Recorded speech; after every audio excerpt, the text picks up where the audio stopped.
Progressive students collective کی جانب سے کیمپس پل گارڈن ٹاؤن پنجاب یونیورسٹی کے قریب احتجاجی مظاہرہ کیا گیا۔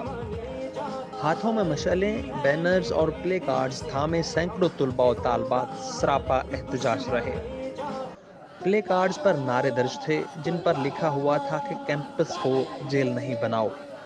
بظاہر ایسا لگ رہا تھا کہ یہ نوجوان نسل اپنے ادارے سے اپنی آزادی کا مطالبہ کر رہی ہو، ایسی آزادی جو مغرب کی طرز پر ہو اور جس میں کوئی نہ ہی تو روک ٹوک ہو اور نہ ہی کوئی کسی کو کچھ بھی پوچھنے والا۔ جیسا یہ نوجوان کرنا چاہیں، بھلے وہ اپنی تباہی کی ہی طرف جانا چاہیں۔ چند ایک قابل ذکر نعرے یہ تھے: طبقاتی نظام تعلیم نامنظور، طلبہ یونین بحال کرو، طلبہ اسیران کو رہا کرو۔